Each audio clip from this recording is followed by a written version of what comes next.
हरे हरे। जय श्री राम। प्रिय भक्तों, मेरा ये चैनल जो है वो आप सभी को सनातन धर्म संस्कृति के बारे में बताने के लिए बनाया है। आप मेरे चैनल को लाइक, शेयर और सब्सक्राइब कीजिएगा। आज मैं इस चैनल से वाल्मीकि रचित रामायण को हिंदी भाषा में आप सभी तक प्रस्तुत कर रही हूँ। आप मेरे इस चैनल को लाइक कीजिएगा, पसंद करना और आप सभी का ढेर सारा प्यार मुझे देना। वाल्मीकि रामायण बालकांड से किष्किंधा कांड तक प्रथम भाग जो है मैं आप सभी के सामने प्रस्तुत करूंगी। वेद जिस परम तत्व का वर्णन करते हैं वही श्रीमद् नारायण तत्व श्रीमद् रामायण में श्री राम स्वरूप में निरूपित हैं। वेद वेद्य परम पुरुषोत्तम के दशरथ नंदन श्री राम के रूप में अवतीर्ण होने पर साक्षात वेद ही श्री वाल्मीकि के मुख से श्री रामायण रूप में प्रकट हुए। ऐसी आस्तिकों की चिरकाल से मान्यता है, इसलिए श्रीमद् वाल्मीकि रामायण की वेद तुल्य ही प्रतिष्ठा है।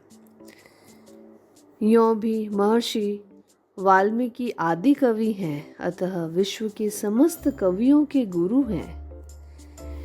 वाल्मीकि को आदि कवि माना गया है और रामायण को आदि महाकाव्य माना गया है। उनका आदि काव्य श्रीमद् वाल्मीकि रामायण भूतल का प्रथम काव्य है। यह हमारी पृथ्वी का सबसे पहला काव्य जो है वो रामायण है। वह सभी के लिए पूज्य वस्तु है। भारत के लिए तो वह परम गौरव की वस्तु है और देश की सच्ची बहुमूल्य राष्ट्रीय निधि है। इस नाते भी वह सबके लिए संग्रह, पठन, मनन एवं श्रवण करने की वस्तु है। इसका एक एक अक्षर महापात का नाश करने वाला है। एक एकम अक्षरम पुंसाम महापातक नाशनम। ये समस्त काव्यों का बीज है। काव्य बीजम सनातनम। श्री व्यास देवादिदेव सभी कवियों ने इसी का अध्ययन कर पुराण, महाभारत आदि का निर्माण किया है। बृहदम पुराण में यह बात विस्तार से प्रतिपादित है। श्री व्यास जी ने अनेक पुराणों में रामायण का महात्म्य गाया है। स्कंद पुराण का रामायण महात्म्य तो इस ग्रंथ के आरंभ में दिया ही है। कई छिटपुट महात्म्य अलग भी हैं। यह भी प्रसिद्ध है कि व्यास जी ने युधिष्ठिर के अनुरोध से एक व्याख्या वाल्मीकि रामायण पर लिखी थी और उसी की एक हस्तलिखित प्रति अब भी प्राप्य है। उसका नाम रामायण तात्पर्य दीपिका है। इसका उल्लेख दीवान बहादुर राम शास्त्री ने अपने पुस्तक स्टडीज इन रामायण के द्वितीय खंड में किया गया है। यह पुस्तक 1944 ईस्वी में बड़ौदा में से प्रकाशित हुई है। द्रोण पर्व के 143वें और 66 और 68 श्लोकों में महर्षि वाल्मीकि के युद्ध कांड में 81-27 को नामोल्लेख पूर्वक श्लोक का हवाला दिया गया है। अग्नि पुराण के 8 से 13 तक के अध्यायों में वाल्मीकि के नामों का उल्लेखपूर्वक रामायण सार का वर्णन है।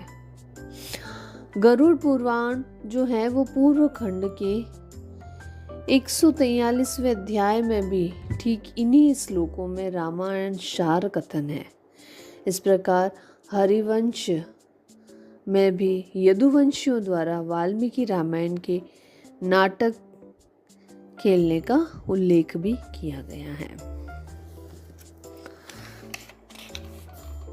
श्री व्यास देव जी ने वाल्मीकि की जीवनी भी बड़ी श्रद्धा से स्कंद पुराण, वैष्णव खंड, वैशाख महात्म्य में 17 से 20 अध्यायों तक, आवंत्य खंड अवंती क्षेत्र महात्म्य के 24वें अध्यायों में, प्रभास खंड के 287 अध्यायों में तथा आध्यात्म रामायण के अयोध्या कांड में वर्णन है।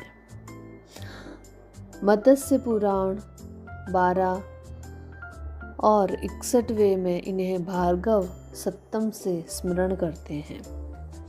इसी प्रकार कवि कुल तिलक कालिदास ने रघुवंश में आदि कवि को 2 बार स्मरण किया है। एक तो कवि कुशे मध्यारणाय यातः निषाद विद्वानः ज दर्शन मनोरथः श्लोक। इस श्लोक में उन्होंने आदि कवि का आचार्य को याद किया गया है।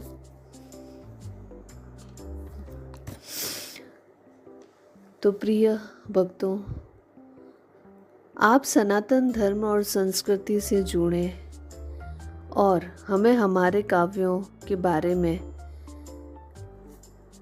जो जानकारी है वो आप तक प्रस्तुत करते रहें, यही मेरा उद्देश्य है। तो अगले पार्ट में हम इंट्रोडक्शन के साथ ही नेक्स्ट संक्षिप्त जीवनी और उनकी विशेषताएं, काव्य गुण रामायण के, उनके बारे में हम अगले एपिसोड में, वीडियो में देखेंगे।